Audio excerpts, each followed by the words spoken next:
그 다음은 좀 이거는, 참, 어떻게 봐야 될지. 애플이, 자가 수리 프로그램을 발표를 했습니다. 이거는 뭐냐면은, 원하면은, 이제 사용자가 원하면은 부품을 직접 이제 애플의 온라인 스토어에서 구매를 해서 직접 자가 수리를 할 수 있는 그런 프로그램이에요. 그래서 일단은 내년부터 미국에서 시작을 하고요. 그 다음에 처음으로 이제 이거를 할 수 있는 거, 이제 자가 수리를 할 수 있는 제품군은 이제 아이폰 12랑 13부터고, 그 다음에 M1을 탑재한 맥으로 이제 넘어간다고 합니다. 아마 그 요번에 사실은 이번에 M1 프로, 맥북 프로를 보면은 그 배터리가 굉장히 쉽게 제거가 가능하게 돼 있었거든요. 왜냐면은 옛날 맥북 프로 예전엔 예술이었죠. 예전에는 그거 하려면 합판을 다 갈아 했어요. 배터리 하나 갈라고. 왜냐하면은 거기에 다 풀로 붙어 있거든. 근데 이번에는 그냥 접착 테이프만 떼면은 쉽게 교환이 가능하도록 돼 있어서 이건 좀 조금 신경을 쓴 것 같다라고 했는데, 이거를 상정하고 준비를 한 건가 싶기도 하고 그러네요. 그래서 요거와 더불어서 이제 그 수리 매뉴얼도 다 온라인으로 제공을 한다고 하고요. 그래서 근데 물론 그런 건 있습니다. 일반인들은 웬만해서는 그래도 여전히 애플 스토어에 들고 가시는 걸 추천드려요. 특히 아이폰 같은 거. 뭐 물론 맥북 배터리 같은 건 해볼만 할 것 같은데 네. 아이폰은 그냥 들고 가시는 게 제일 좋을 것 같고요. 네, 왜냐면 뜨는 순간 일단 방수 실링이 날아가기 때문에. 물론 이제 이제 수리 매뉴얼에 이제 방수 실링은 어떻게 다시 하는지 그런 것도 있긴 있을 거예요. 왜냐하면은 애플에 따르면은 이렇게 수리를 성공하는 경우에는 워런티를 깨트리진 않는다고 해요. 근데 만약에 수리를 실패를 해서 애플 스토어에 들고 오셨다 그러면은 그 워런티 적용이 안 된다고 합니다. 잘해봐요. 자신 있으면 해라 이거인데. 근데 요즘 휴대폰은 뜯는 것부터가 일단 박살내기 좋게 돼 있기 때문에. 그렇죠. 접착제를 일단 드러내야 되니까 일단은. 할 테면 해봐. 사실 뭐 애플이 계속해서 이제 그 뭐 right to repair라 그러죠. 이제 그 수리할 수 있는 권리. 이게 뭐냐면은 우리가 제가 소비자가 구매한 기기는 자신이 원하는 방식으로 고칠 수 있게 해야 된다라는 그런 기본적인 그런 건데, 애플이 굉장히 반대를 했었죠. 왜냐면은 그러니까 결국은 생판 모르는 사람이 자신들의 기기에 접근하는 걸 원치 않았고 뭐 그런 건데, 이제 물론 이제 여러 면에서 이제 애플의 주장 포인트가 좀 그런 게 있긴 합니다. 그리고 애플이 늘 주장하시는 웬만한 일반인은 사실은 건드려서는 안 되는 문제이긴 하고요. 이게 뭐 옛날 그냥 그런 것도 아니고 그렇긴 한데, 뭐 일단은 만약에 여러분이 손재주가 좋다라고 생각을 하신다면 해볼 수 있는 거겠죠. 그래서 뭐 도구나 부품 같은 거를 다 제공을 한다고 하는데, 아마 제 생각에 드라이버나 이런 거는 애플이 직접 만들 것 같지는 않고 그냥 서드 파티 그런 걸 할 것 같고요. 그리고 이제 뭐 보니까 그 부품 스토어 같은 경우도 이제 이제 그거는 이제 운영하는 주체가 애플이 아니고 이제 외주를 맡긴다고 하네요. 그래서 제가 이거를 보면서 좀 흥미로워진다 싶은 거는 이제 그런 사설 수리점들 있잖아요. 이제 그 애플 사설 수리, 그 아이폰 사설 수리점들이 얘네들이 이런 정품 부품을 접근할 수 있는 그런 게 채널이 생기는 건가?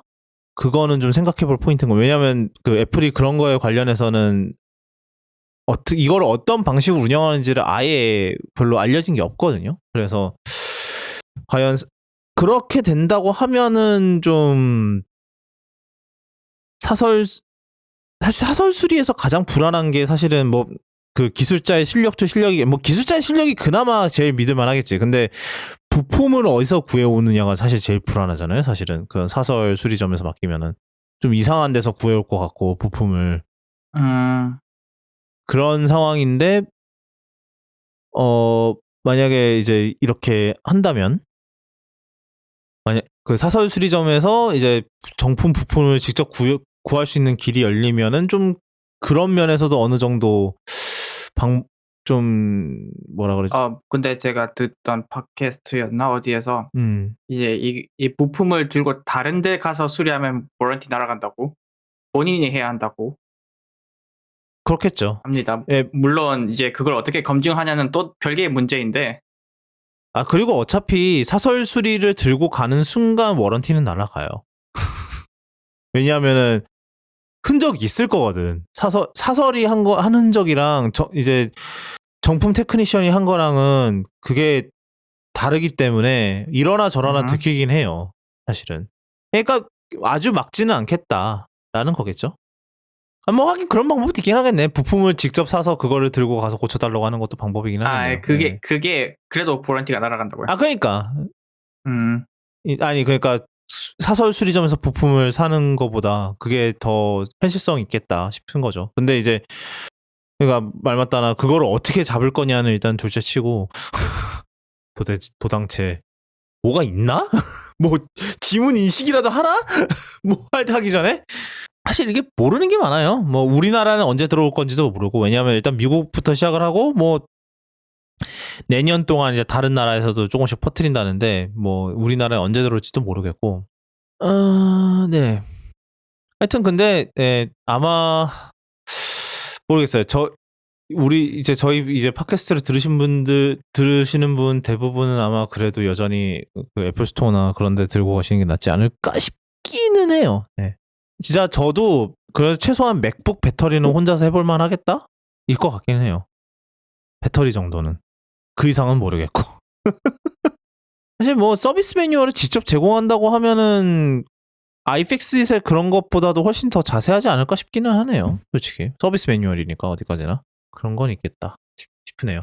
일단은 뭐 아이폰 디스플레이, 배터리, 카메라부터 먼저 시작을 한다고 하네요. 그러니까 그 부분이 가장 일반적으로 수리되는 부품이기 때문에 거기서부터 시작을 한다고 하고요. 그리고 아마 교체하기가 가장 쉬운 부품이기도 할 거고 그나마 난이도가 적은 배터리나 카메라나 디스플레이나 왜냐하면 다 모듈 거기는 다 이제 모듈로 따로 있어서 그냥 뭐 리본 케이블 좀 드러내고 이러면은 좀 뺄 수 있으니까 이제 그 이상으로 하기 시작하면 이제 조금 일이 복잡해지겠죠. 로직보드 전체를 드러내야 된다거나 뭐 이런 거. 그러면은 저 땅콩호갱은 이 프로그램을 이용해서 뭔가를 직접 고쳐볼 의향이 있으신가요? 그러니까 이런 거는 내가 혼자서 해볼 만하겠다 싶은 거. 아이폰은 손 안 댈 거고요. 그렇다면 이제 맥북밖에 안 남는데 맥북에서 배터리 같은 거는 충분히 해볼 수 있을 것 같고 맥북 제가 그 신형 맥북 합판은 안 열어봤는데 그 모듈식으로 돼 있는 것들은 뭐 제가 직접 교환해 볼 만할 것 같거든요. 근데 배터리 말고는 나머지가 뭐 할 만한 게 있네. 키보드에 물 쏟으면 이제 근데 그러면 이제 보드도 갈아야 될 텐데. 그렇죠. 어차피 물 쏟으시면 끝장이에요. 다 같이 끝장 나는 거죠, 그거는. 배터리 말고는 없잖아. 그렇죠. 우리 능력은 배터리밖에 없어요. 그렇습니다. 티덤님은 뭐 좀 그런 거 좀 하시나요?